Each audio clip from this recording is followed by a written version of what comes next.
I'll read a few verses there in a little bit and make some comments on how Paul's writing to them and to us about as we consider one more time today and wrap up the thought today on why bother with Christmas. Why would God go through with it? Why would Jesus go ahead and come as a child knowing perhaps some of the things that were going to take place or the things that wouldn't happen even because of his birth? And sometimes we find ourselves there in the same spot as well, wondering why bother with all the stuff and all the stuff that's going on. I wonder sometimes if we don't get so wrapped up in the season that we forget the celebration. How many of you get up on Sunday morning early to watch the Ag and Farm Report on Channel 7? Amen. Kind of what I expected, I guess. Anyway, I was up this morning and watching, the cancellation. See what was going on, and of course, they always have his name, is it Dexter? Baxter, what's his last name? Baxter Black. Derek Baxter Black, kind of the cowboy poet, farmer poet, and all that kind of stuff. He asked a question today about how Christmas affects the cows.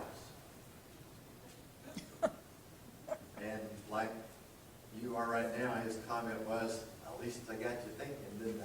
Yeah. Got you thinking about some things, I hope. And we think about all the celebrations and realize that sometimes we get caught up in so many of the different things that are going on that we, even as Christians, can sometimes allow the real reason, real purpose for the season to kind of slip by us if we aren't careful. So why would it bother Jesus? So we got to realize that the time was right. The time was right for God to come, and you and I understand how important it is, even in our lives, for the right things at the right time. Sometimes it's words, sometimes it's people, sometimes it's things that just happen to be at the right place at the right time to encourage us or to give us hope or to remind us of what we ought to be doing and how we ought to be living.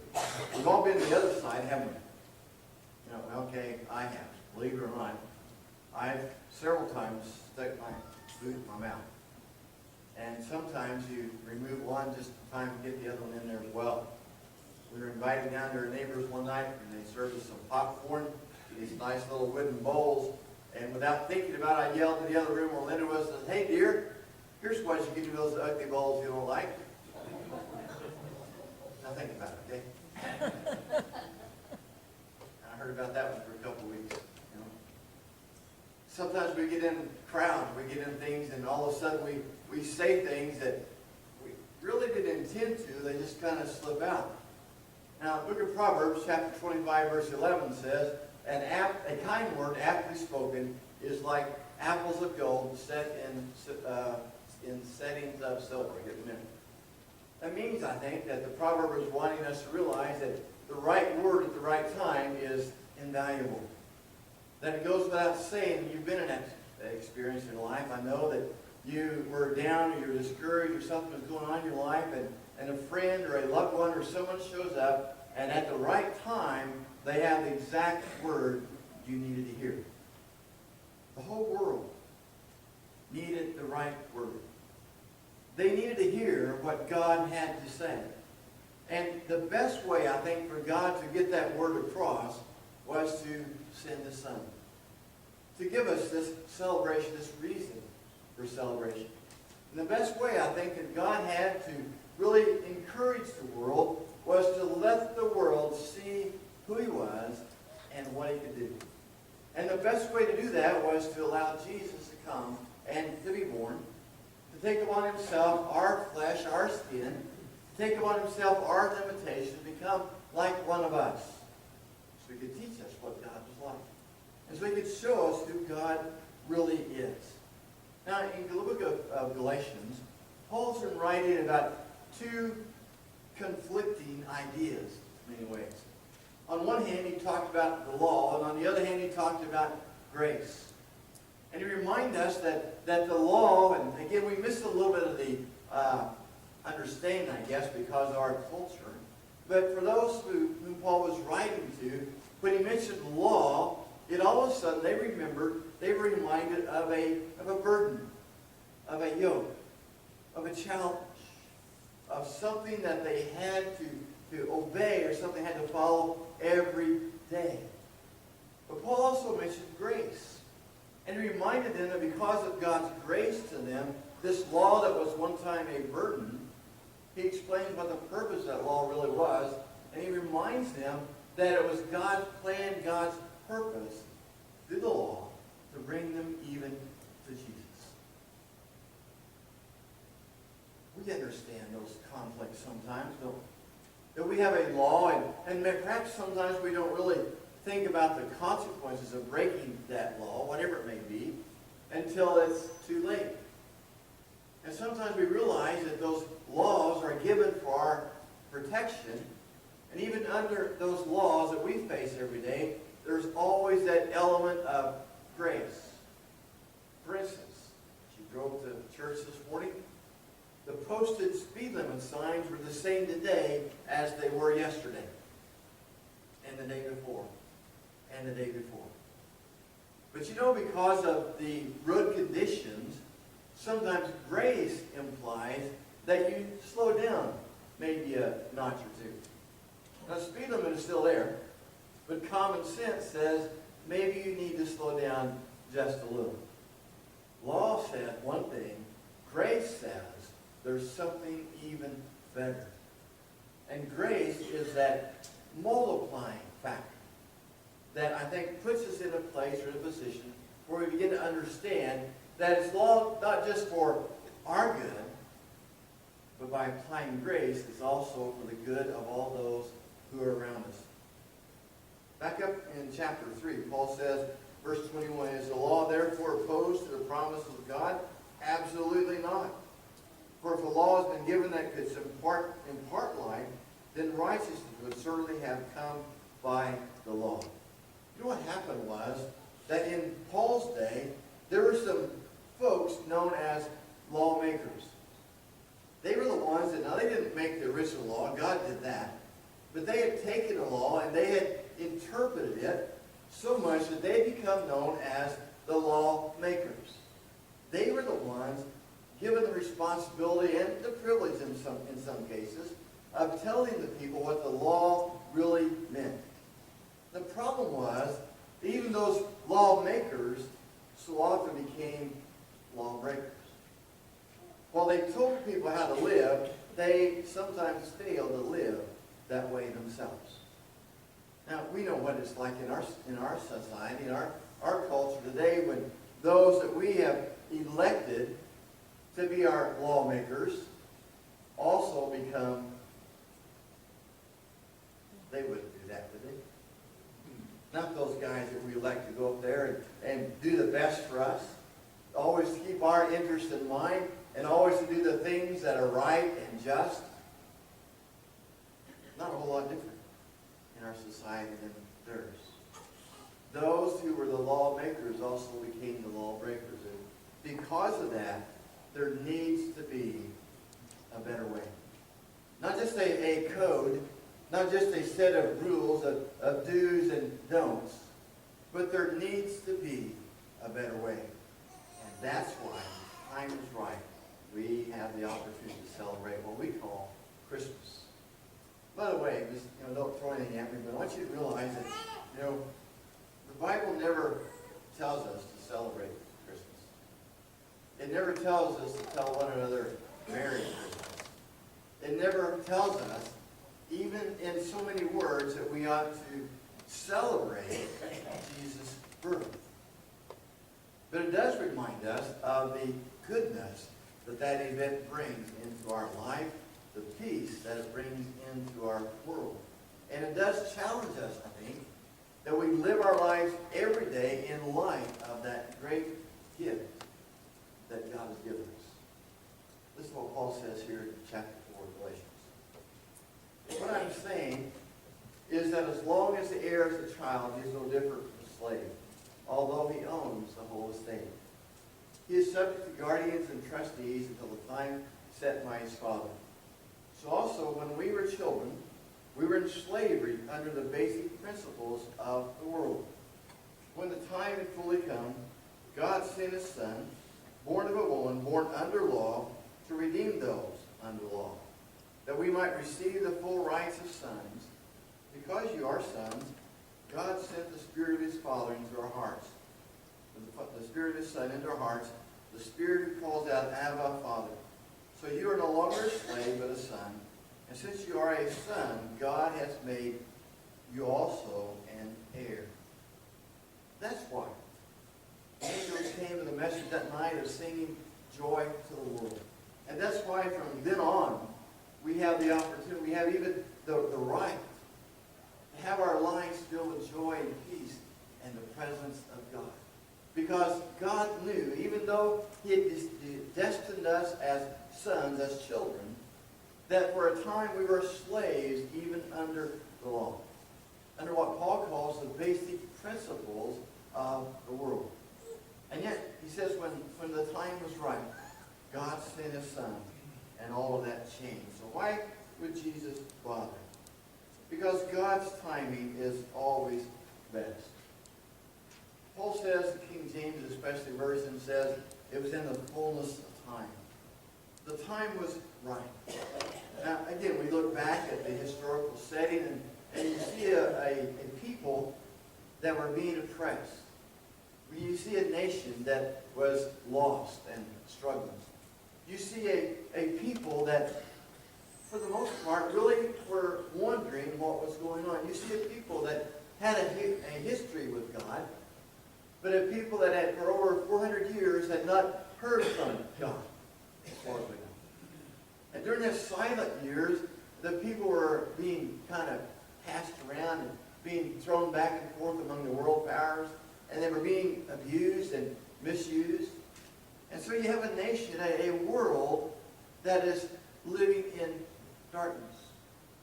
A people that have grown confused and maybe even disillusioned about what they ought to be and who they really were. And you live in looking at a society that was dominated by the Roman government, a government that was very oppressive, a very cruel government. You look at the people and they were filled with all kinds of crooks in society, even those who were in charge. You look at a society where they were struggling to get by day by day. You look at a people that were wondering again where God was even in their lives. And yet Paul says it was in the fullness of time. The time was just right. It was the time that God had intended. It was the time that even though there was difficulty, again, you look back at the historical side of things, it was a time when, because of Rome's insistence on conquering the world, then the whole world was at least experiencing a time of peace. They had provided transportation to the whole world that was known at the time. You could go in safety, not always easy, but you could go in safety to all different parts of the world. There were merchant ships going from all around the world that they knew. There were caravans carrying all kinds of goods and supplies everywhere they were needed. And so there were access to travel. There was access to being able to take the message of the gospel everywhere in the world. It was the fullness of time because God had selected the time. Because it was God's timing, and not only is it best, it's always the right time.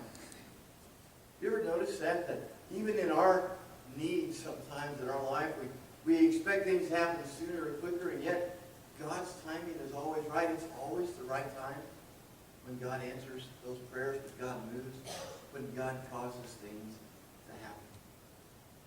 Not only that, I think we have to see that we look at this, it was God's timing was always in the right place. I wonder what would happen if God would have waited until now, and instead of there, it's here.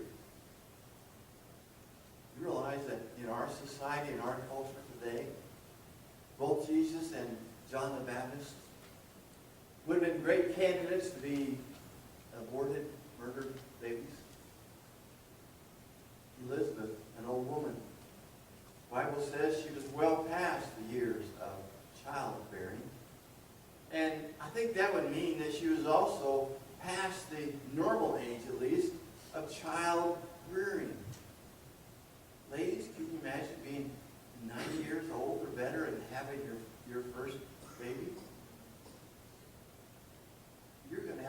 time going to his basketball game.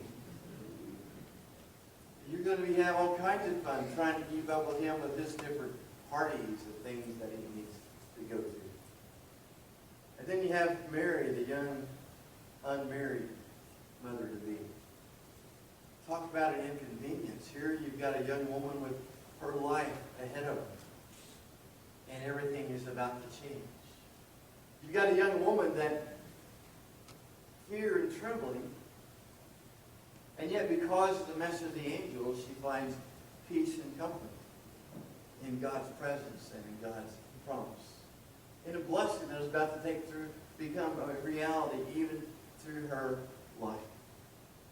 It was the right time, and it was the right place. The Bible, I think, makes it very plain that Jesus is coming again. The second coming of Christ, and I'm glad it's not up to you and me to decide when that happens. I can't speak for you, but I think the time is now. And I keep wondering, Lord, why? Why are you waiting? And I honestly don't know if God has a date in mind. I don't know if he has a level of bad. When we get so bad, it's going to happen. I don't know what God's going to use to decide. And I wonder sometimes why he's waiting. And the only answer I have is that he wants us to get a little more involved in winning others for the cause. He wants us to get busy in winning our family and our friends, to tell them about Jesus. The Bible says that God doesn't want anyone to perish. That means he wants all of us to become more involved in spreading the peace of Christ, to living the gospel, and seeing it not only make a difference in our lives, but in those whose lives are us. So the time is up to God. It's not up to us. But when it happens, it will be the right time, be the right place, and it'll be exactly as God intended for it. Why would Jesus bother with Christmas? Why would God go through it? Because God's planning is always sure. It's always sure. Mark asked us about God changing his mind on some promises that he made. Can you imagine the scene on Christmas morning? What we call Christmas morning. And maybe when the shepherds come running to the stable, and there they see this baby, and the cattle are lowing, the sheep are baying, whatever they do, bleeding, I guess, or whatever. And all of a sudden, God says, "Uh-oh, I made a mistake. Redo. Let's try that again." But he didn't. Because God's plans are always sure. He said it's going to be this way, and that's exactly the way that it was. God's plans are always sure because God is always under control. Under control and in control of the things that are going on in the world which he made. Always in control. And again, we look at all the bad, the ugly things that happen. Does God make them? I'm not sure we can say that. Confident. Even in the midst of the bad times, we can see God's hand of protection and God's love and grace multiply over and over. To this young maiden, the angel says, "Fear not." To her husband, probably a little older, the angel says, "Don't be afraid. Take Mary as your wife, because what is conceived of her is of the Holy Spirit. She will bear a child, and you will call his name Jesus." God's plan is always sure. It wasn't a day by day. It wasn't a step by step. It wasn't a plan B as you go. It's the way God intended for it to be. It's the way God intended for it to happen. This child, his son, becoming a baby that needed someone to take care of him, that needed someone to feed him, that needed someone to look after him, someone to train him, someone to help him to grow. He who had made everything, he who knew it all, starts all over, learning, listening, doing even what he was told. imagine? See, Mary knew this was God's son. Can you imagine telling God to go clean up his room? Now, Jesus, I told you once before, I'm going to tell you one more time, and if you don't get it done, you're going to be grounded for the rest of the week. You're grounding God. And yet God put his son in a place where he knew there were risks. In a time when he knew there were dangers. Immediately, the child has to take it to Egypt to save his life. Comes back from there after a time, and he has to go to a safe place because they're still after him. Because they still don't want a new king, even a baby. They are afraid of what would happen when he grows up and takes over the kingdom. God was always under control. God's plans were always sure. God's plan was always exactly what he wanted, what he had in mind. Because God's plans are always on purpose, aren't they? Acts chapter 2, when Peter gave that sermon on the day of Pentecost, one of his points was, one of his messages was that your people, he's talking to those who perhaps were there, even on the day of crucifixion. Those could have been some of the same ones that shouted, "Crucify Jesus, get rid of him." He said, you turn him over to your authorities, but he says it was by God's expressed plan that it happened. God is always doing things on purpose. His plan was always purposeful. His plan is always sure and always exactly what he wants to see accomplished. Growing up, Christmas was always a great time of celebration. You be with family. Of course, you couldn't wait to open those new presents. You couldn't wait to have that big meal. And many times it was maybe the one time a year, or the first time of the year for a long time. At least you've seen all your cousins and aunts and uncles. And even though those aunts and uncles were always, pinching your cheek and all that weird stuff, it was a good time of being together. And it was a good time as a kid to realize that, wow, Christmas is a wonderful experience. But as you get older, you begin to realize what the celebration is really all about. It's more than the aunts and uncles. It's more than the meal. It's more than the presents. It's more than the excitement. It's more than the lights. It's more than all those things we can see around us. It's the understanding that God had a plan. And that plan included you. And that plan included allowing his son to be born as that baby. That he might grow to become that Savior. From the very beginning, Joseph was told his name will be Jesus because he will save his people. That was God's plan. That was God's expressed purpose.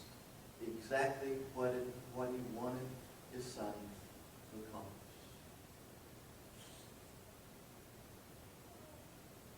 Finally, I think we need to realize that it should go without saying, but I want to say it anyway. Paul says here that Jesus came to redeem those who were under law. And whether we think about the Old Testament law or any law around us, the word redeem means that to be bought back, to be purchased, to be free, to be brought into a relationship that is centered on freedom, love, and grace. Oh, there's still laws that we live under. But because of love and grace, those laws, we don't have to worry about breaking the law.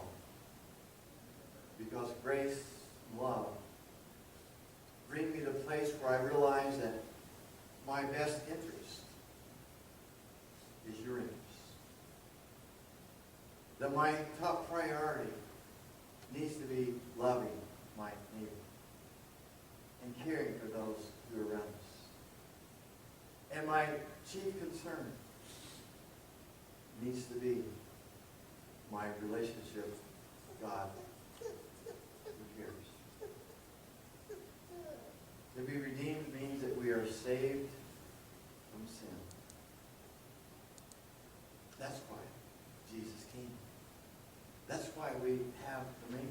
why we talk about this baby. And that's why we realize that the child grew and became a man. And when he died on the cross, he died as our Savior. He died to redeem us, to pay the price, to buy us back from the yoke of the law and the bondage of sin. He died to purchase even your very soul for all eternity. We still have the right to choose to do wrong, to be bad, to ignore the word, to reinterpret it, to forget some of the verses, some of the pages. That's our right.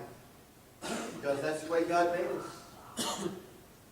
We also have the right to choose to serve.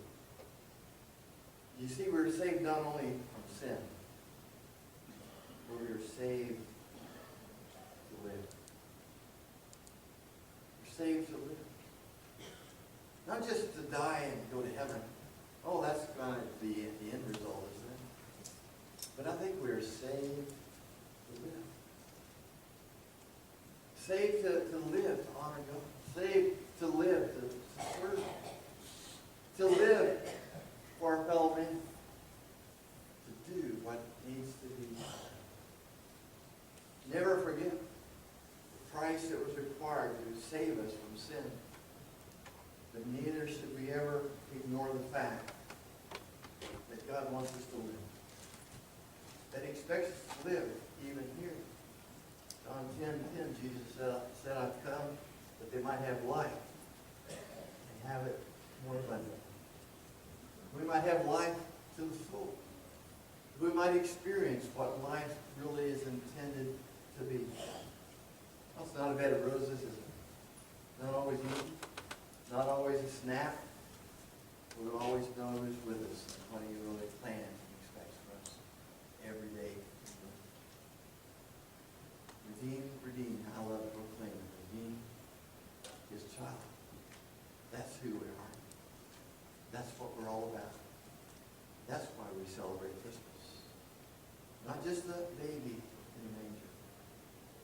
Not just a gift that can never be earned. But a life meant to change us. Let's stand this morning and sing our invitation time and get into a moment of reflection.